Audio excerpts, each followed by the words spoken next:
They say the pyramids were built with copper tools and manpower. But what if the truth is far more dangerous? What if they built them with the sun? We know concentrated sunlight can burn through paper, but scale that up, giant polished lenses, crystalline domes, solar mirrors, focused beams of light that could cut, melt, and fuse stone like butter. Not a theory, this is known science. We use it today in solar furnaces, so why do we see signs of this ancient knowledge scattered across the world?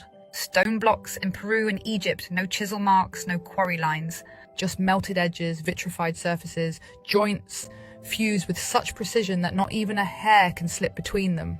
This isn't erosion, it isn't primitive craftsmanship. It's light-based technology buried in plain sight. They called it sun worship, but was it worship or engineering? Obelisks point to the sky, like antennas.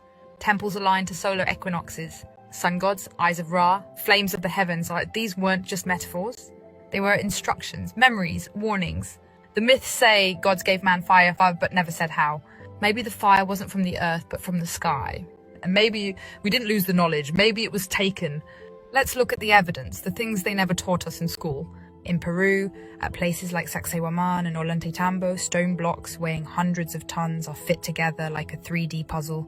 No gaps, no mortar, no tool marks. Some stones look as though they've been softened, even melted into place. Now shift to Egypt, the pyramids. Granite blocks, some over 70 tons, lifted and placed with surgical precision. Yet copper tools couldn't even scratch granite, so what really shaped them? In some areas, the stone shows signs of vitrification, surfaces glazed, almost glass-like.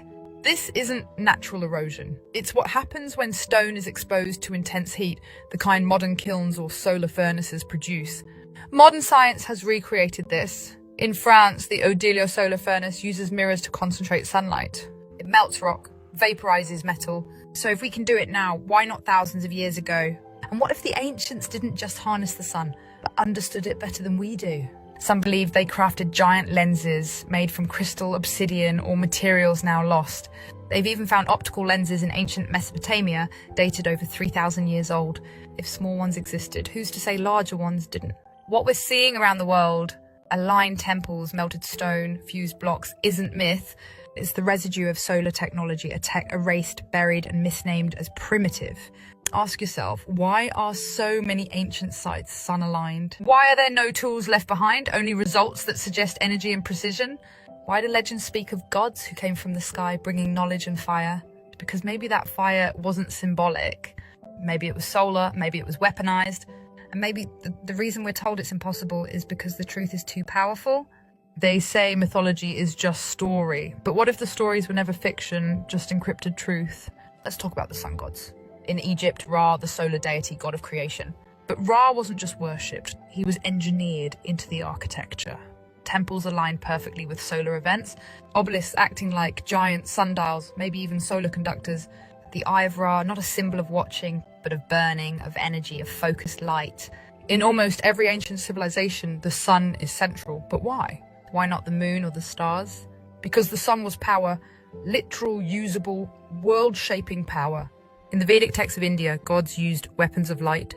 In Sumer, they speak of gods descending with brilliance that blinded men. The Greeks gave us Apollo, god of the sun and knowledge.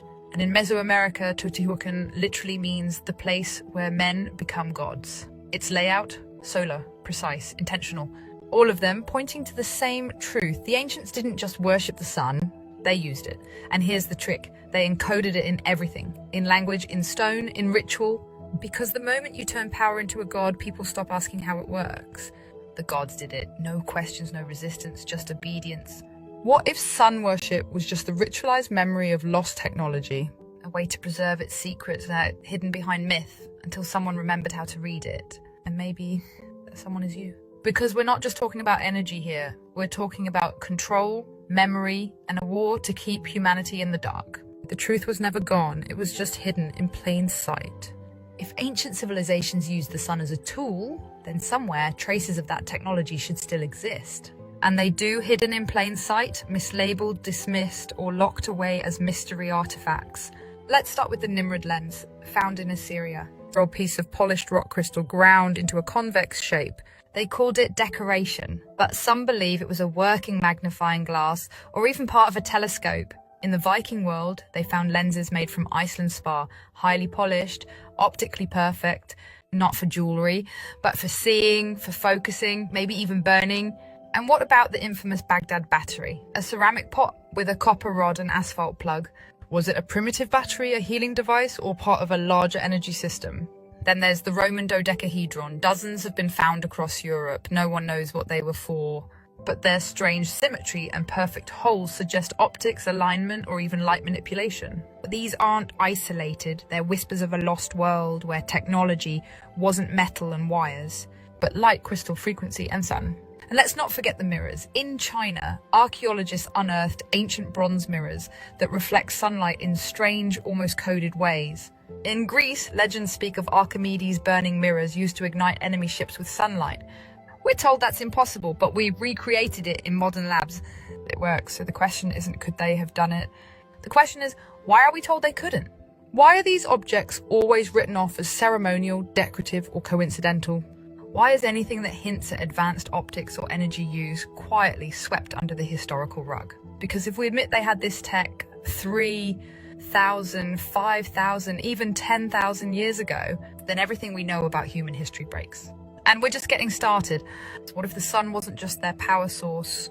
What if it was the key to unlocking everything? We've looked at the evidence: melted stone, lost lenses, solar tech, hidden in myth. But now it's time to pull it all together, because light wasn't the only force they used. They understood something deeper: frequency, vibration, resonance. In Egypt, sound chambers inside the pyramids weren't just spiritual, they were acoustic devices. The granite in the king's chamber, it rings. Literally, the sarcophagus isn't a coffin, it's a resonator. In Malta, the hypogeum has a chamber where the human voice echoes at a specific frequency, 111 hertz, linked to healing and altered states of consciousness. Was it an accident or ancient sound engineering? Across the world, the ancients built with harmonics in mind. Stone circles tuned to the Earth's frequencies, underground tunnels that hum, walls that conduct sound structures that amplify vibration. Now combine that with light. Light is frequency, sound is frequency, vibration is energy. What if they weren't separate tools, but one unified system? Think about it. What? Lenses to direct light, chambers to channel sound, stones to hold vibration. This isn't spiritual fluff, it's ancient physics. Tesla said it best. If you want to find the secrets of the universe, think in terms of energy, frequency, and vibration. And maybe he wasn't the first to discover that. Maybe he remembered it. Because here's the truth. We're not rediscovering this knowledge, we're recovering it, piece by piece, frequency by frequency, from the ashes of a forgotten world that once mastered light, sound, and stone. It's possible that these weren't just tools, but a global energy grid powered by the sun, activated by sound, and buried under time, a grid that may still be there, waiting to be turned back on. Now let's talk about a recent rediscovery they don't want amplified: the royal tomb in Abydos. A structure buried deep beneath the sands, massive, megalithic, and built in a style that precedes known dynastic Egypt. The energy inside, off the charts. Researchers reported intense sensations, vertigo, dizziness, and even euphoria. The layout resembles a generator more than a grave, and the acoustics, just like the pyramid, it sings. Why would a tomb be engineered for sound, unless sound was the key? What if all of this light, sound, vibration wasn't isolated? What if it was interconnected across the entire Earth? Ancient structures like the pyramids, Stonehenge, Angkor Wat, Teotihuacan, they're all aligned, not just to the stars, but to each other. Mapped together, they form a network traced along ley lines, geomagnetic nodes, and the Earth's own resonant frequencies. This was no accident. It was a global power system. Temples as amplifiers, obelisks as receivers, pyramids as stabilizers, megaliths as conductors of energy, healing, and maybe even communication. A planet-wide grid now silenced, buried beneath cities, jungles, and lies. But it's still there, dormant, waiting. And maybe, we were never meant to remember it, but we are remembering piece by piece, light by light. Frequency by frequency, and once you see the pattern, you can't unsee it. This isn't just history. This is the truth they tried to erase, and we're bringing it back.